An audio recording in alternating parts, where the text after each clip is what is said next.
Praise the Lord. प्रभूची स्तुती असो, प्रभूच्या नावाला धन्यवाद देऊया. प्रभूने आपल्याला नवीन वर्षामध्ये आणलेलं आहे आणि परमेश्वराने प्रत्येकाला आशीर्वादित ठेवलेलं आहे, म्हणून आपण परमेश्वराच्या नावाला धन्यवाद देऊया.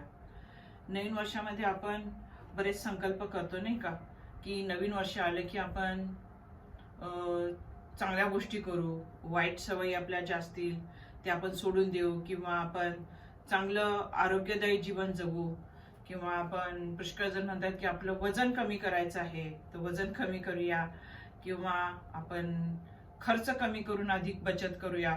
असं बरेच संकल्प प्रत्येक जण करतं. कुणाला वाटतं की आपण जास्तीत जास्त अधिक वेळ आपल्या कुटुंबाला द्यावा, आपल्या लेकरांना, आपल्या आई वडिलांना, आपल्या मुलाबाळांना आपण वेळ द्यावा. असे नवीन नवीन संकल्प प्रत्येक जण करत असतं ह्या नवीन वर्ष आले की. पण त्यापैकी कित्येक जण त्या संकल्पावर लक्ष ठेवतात, किंवा किती जण त्या संकल्पाकडं खरोखरच ते पाळतात आणि किती दिवस पाळतात. आणि आपण पाहतो की नवीन वर्षात सर्वांना हे संकल्प करायचे असतात नाही का, प्रत्येक जण. पण किती जण असे संकल्प करतात किंवा असं लक्ष केंद्रित करतात की देवावर, किती जण देवावर लक्ष केंद्रित करतात, किंवा किती जण संकल्प करतात की मी परमेश्वराच्या आज्ञा पाळेन, परमेश्वराने सांगितलेलं मी वचन पाळेन, किंवा मी रोज शास्त्र वाचेन. असं किती जण संकल्प करतात. आणि प्रत्येकाला वाटतं की आपण ह्या नवीन वर्षात आपण देवाने सांगितलेल्या आज्ञा पाळाव्या. हे देखील बरेच जण संकल्प पाळतात. आणि असंच एक माझ्या मनात एक प्रश्न आला की ह्या काय बरं मी आज ह्या वचनावर किंवा नवीन संकल्पाबद्दल काय तरी सांगावं किंवा बोलावं. माझ्या मला एक आलं वचन की नीतिसूत्राचं 16वा अध्याय 3रं वचन, की तुम्ही जे काय करता ते परमेश्वराला सोपवा, म्हणजे तुमच्या योजना यशस्वी होतील. आणि आज आपण ह्या वचनाकडे जाण्या अगोदर आपण परमेश्वराचं सहाय्य घेऊया. आकाश पृथ्वीच्या उत्पन्न करत्या जीवन प्रभू देवप्पा परमेश्वरा, तुझी उपकार स्तुती करते, तुझ्या नावाला धन्यवाद देते. प्रभू किती महान आहेस तू, किती चांगला आहेस तू. आमच्या जीवनामध्ये अनेक आश्चर्यकारक आशीर्वादित तू आम्हाला करतोस, याबद्दल आम्ही तुझ्या मनापासून धन्यवाद देतो. प्रभू आजचं वचन जो आमच्याकडे आणलेलं आहेस ते वचन आशीर्वादित कर. माझ्या मुखातून निघणारे प्रत्येक वचन आणि अंतःकरणातून निघणारे विचार, मनातून निघणारे विचार देवबा तुझ्यापासून प्राप्त होऊ दे आणि तू गौरविला जा. संपूर्ण वेळ प्रभू मी तुझ्या हाती सोपून देते. तारणारा प्रभू येशू ख्रिस्ताच्या नावात प्रार्थना करते नाही बाप्पा, आमेन. तर नवीन वर्षात आपल्यासाठी देवाच्या सर्वोत्तम किंवा चांगल्या योजना, उद्देश ते आपल्याला कसं मार्गदर्शन करू शकतात ते आज आपण पाहणार आहोत. जर आपण आध्यात्मिक संकल्प केले तर देवाचा काय होईल, सन्मान होईल, त्याचं गौरव होईल. प्रत्येक वर्षी स्वसुधारणेसाठी उद्दिष्टे निश्चित करणे ही एक प्रत्येकाचं एक वैयक्तिक कार्य नाही का, किंवा प्रक्रिया आहे. या वर्षी पवित्र शास्त्रामध्ये मधील या वचनाचा विचार करायचा की, आणि हे जाणून शांती मिळवायची, आणि हे संकल्प पूर्ण होण्यासाठी जर देवाची इच्छा असेल तर तो तुम्हाला ते पूर्ण करायस सक्षम करत, तो तुम्हाला सहाय्य करत, तो तुम्हाला सामर्थ्य पुरवेल.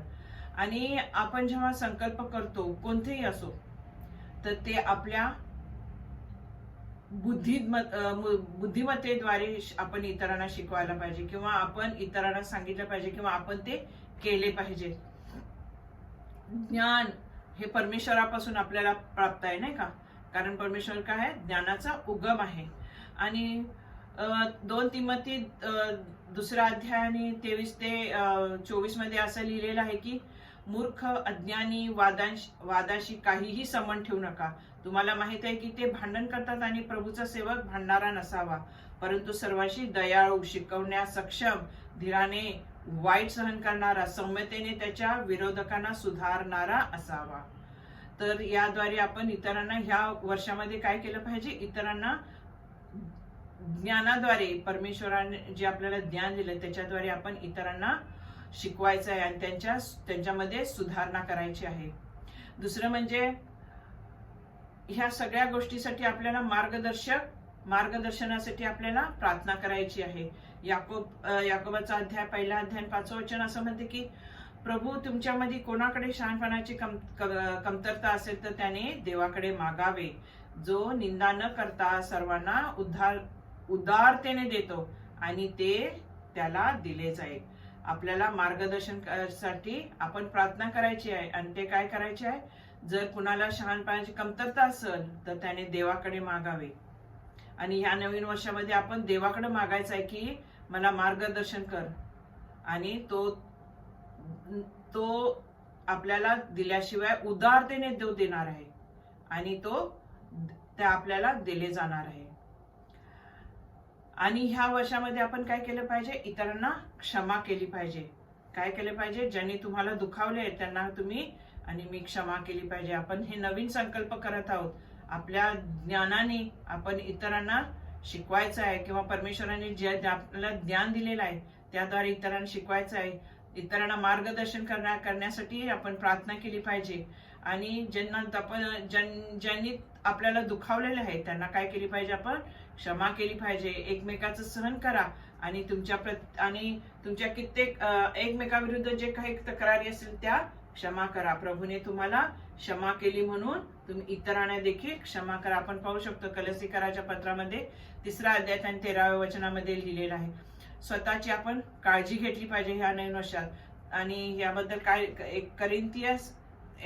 पहिला करिंथकराचं पत्र आणि 19व्या अध्याय 20व्या वचनामध्ये असं लिहिलंय की तुम्हाला माहित नाही का की तुमचे शरीर जे पवित्र आत्म्याचे मंदिर आहे, जो तुम्हामध्ये आहे, जो तुम्हाला देवाकडून मिळाला आहे, तुम्ही तुमचे स्वतःचे नाही आहात, तर तुम्हाला किंमत देऊन विकत घेतले आहे. म्हणून तुमच्या शरीराने देवाचा काय करा, सन्मान करा. म्हणून काय करायचे, स्वतःच्या शरीराची काळजी घ्यायची आहे जे देवाचं मंदिर आहे. इतरांवर आपण प्रेम करायचं आहे. कारण येशूने म्हटलेलं आहे मत्तेच्या 22व्या अध्यायामध्ये 37व्या वचनामध्ये काय म्हटलंय, हे इस्रायला एक आमचा देव प्रभू एकच आहे. तुमचा देव परमेश्वर ह्यावर पूर्ण अंतःकरणाने, पूर्ण जीवाने आणि पूर्ण शक्तीने काय कर, प्रीती कर. सर्वात महत्वाचं म्हणजे अशी दुसरी आज्ञा आहे की तुझ्या शेजाऱ्यावर स्वतःसारखी काय कर, प्रीती कर. यापेक्षा मोठी आज्ञा नाही. तर देवबापाने आपल्याला काय आज्ञा दिलेली आहे, इतरांवर प्रेम करायचं. ह्या नवीन वर्षात आपण काय करूया, संकल्प करूया, आपण इतरांवर प्रेम करायचं, इतरांना क्षमा करायची. आणि आपण इतरांसाठी काय व्हायला पाहिजे, आदर्श व्हायला पाहिजे, नाही का. कारण आपल्याकडे बघून इतरांना आपल्यामधला ख्रिस्त दिसला पाहिजे. स्वतःला सर्व बाबतीत चांगल्या कृतीचे एक आदर्श मॉडेल म्हणून दाखवा. तुमच्या शिकवणीनी, सचोटीनी आणि प्रतिष्ठा दाखवा. आपण पाहू शकतो हे वचन आहे तीतामध्ये लिहिलेलं आहे 2 अध्याय 7व्या वचनामध्ये. आपण काय व्हायला पाहिजे, आपण इतरांसाठी आदर्श व्हायला पाहिजे. आणि जर आपल्या जीवनामध्ये अपयश आलेलं असेल तर त्यांनी काय आपण निराश न होता आपण पुढे चाललं पाहिजे. परमेश्वराचं वचन घेऊन पुढे चाललं पाहिजे. मी तुला आज्ञा दिली आहे नाही का, खंबीर आणि धैर्यवान हो, घाबरू नकोस आणि तू जाशील तिथे तुझा देव परमेश्वर तुझ्या बरोबर आहे. यहोशूआमध्ये लिहिलेलं आहे 1 अध्यायात आणि 9व्या वचनामध्ये. तर आपण कधी या नवीन वर्षामध्ये निराश न होता किंवा कुठल्याही अपयशाला निराश न होता, कोणत्याही गोष्टींनी आपण निराश न होता आपण काय करायचं आहे, परमेश्वर म्हणाला मी तुम्हा बरोबर आहे, तुम्ही घाबरू नका, खंबीर व्हा आणि मी सदोदच तुमच्या बरोबर आहे. आम्हा बरोबर देव आहे, इमॅन्युएल आमच्या बरोबर आहे. संपूर्ण वर्षात तो आम्हाला घेऊन चालणार आहे. आपण इतरांना काय करायचे आहे, आपल्या इतरांशी आपण मैत्री करायची आणि मैत्रीची आपण काय केली पाहिजे, कदर केली पाहिजे. उपदेशकाच्या 4व्या अध्यायात आणि 9व्या अध्यायाच्या पुढे असं म्हटलेलं आहे की एकमेकापेक्षा 2 चांगले आहेत, कारण त्यांना त्यांच्या परिश्रमाचे चांगले प्रतिफळ आहे. कारण जर ते पडले तर एक जण आपल्या सोबत्याला उचलेला, जो पडला तर तेव्हा एकटा असतो आणि त्याला उचलायला दुसरा नसतो, त्याचा धिक्कार असतो. यासाठी आपण काय केलं पाहिजे, एकमेकांना आपण हात देऊन उठवलं पाहिजे. आणि ह्या नवीन वर्षात आपण हे नवीन संकल्प करायचे आहेत, गरजूंना आपण मदत करायची आहे. आणि ह्यासाठी मत्तेच्या 25व्या अध्यायात 34 ते 40 मध्ये असं लिहिलेलं आहे की मग राजा त्याच्या उजवीकडे असलेल्याला म्हणेल, या माझ्या पित्याने आशीर्वादित असलेल्यानो, जगाच्या स्थापनेपासून तुमच्यासाठी तयार केलेल्या राजाचे वतन करा. कारण मी भुकेला होतो आणि तुम्ही मला अन्न दिले. मी तहानलेला होतो तेव्हा तुम्ही मला प्यायला दिले. मी अनोळखी होतो तेव्हा तुम्ही माझे स्वागत केले. मी नग्न होतो तेव्हा तुम्ही मला कपडे दिले. मी आजारी होतो तेव्हा तुम्ही माझी काळजी घेतली. मी तुरुंगात होतो तेव्हा तुम्ही माझी भेट घेतली. तेव्हा नीतिमान लोक त्यांना उत्तर देतील, प्रभू आम्ही तुला कधी भुकेले पाहिले, खायला दिले किंवा तहानलेले पाहिले आणि प्यायला कधी दिले? आणि आम्ही केव्हा तुला अनोळखी पाहून तुझं स्वागत केलं, नग्न पाहून तुला दिले, कपडे दिले? आणि आम्ही तुम्हाला आजारी किंवा तुरुंगात कधी पाहिले आणि भेटायला गेलो? आणि राजा त्यांना उत्तर देईल, मी तुम्हाला खरे सांगतो, जसे तुम्ही माझ्या कुटुंबातील सर्वात लहान असलेल्या एकाला केले तसे तुम्ही माझ्यासाठी केले.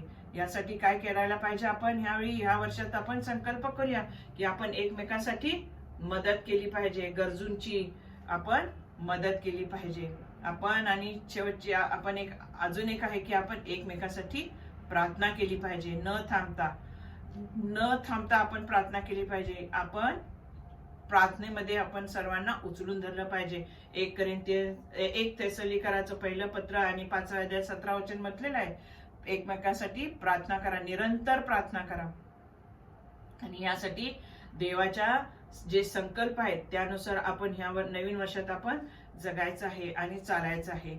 तुम्ही जे काही करता त्याला देवाला प्रथम स्थान देण्याचा संकल्प करा. जे काही तुमच्या जीवनात तुम्ही करता त्याला तुम्ही देवाला प्रथम स्थान देण्याचा संकल्प करा. देवावर मनापासून आणि पूर्ण मनाने पूर्ण शक्तीने प्रेम करणे म्हणजे त्याला जीवनाच्या प्रत्येक क्षेत्रात प्रथम स्थान देणं होय. प्रत्येक शब्द किंवा कृती करण्यापूर्वी विचार करा, त्यामुळे ह्या गोष्टीमुळे येशूचा सन्मान होईल का ह्याचा विचार करा. आणि हा नवीन वर्षाचा संकल्प आहे की तुमची जीवनशैली ही वचनबद्ध बनवा, की तुम्ही त्या वचनाला धरून राहो. मी हे वचन पाळणारच, संपूर्ण वर्षभर मी ह्या गोष्टी करणारच. ह्यासाठी तुम्ही वचनबद्ध राहा की मी हे जे नवीन वर्षाचे संकल्प केलेत ते मी ह्या वर्षी पूर्ण करणार आणि पाळणार.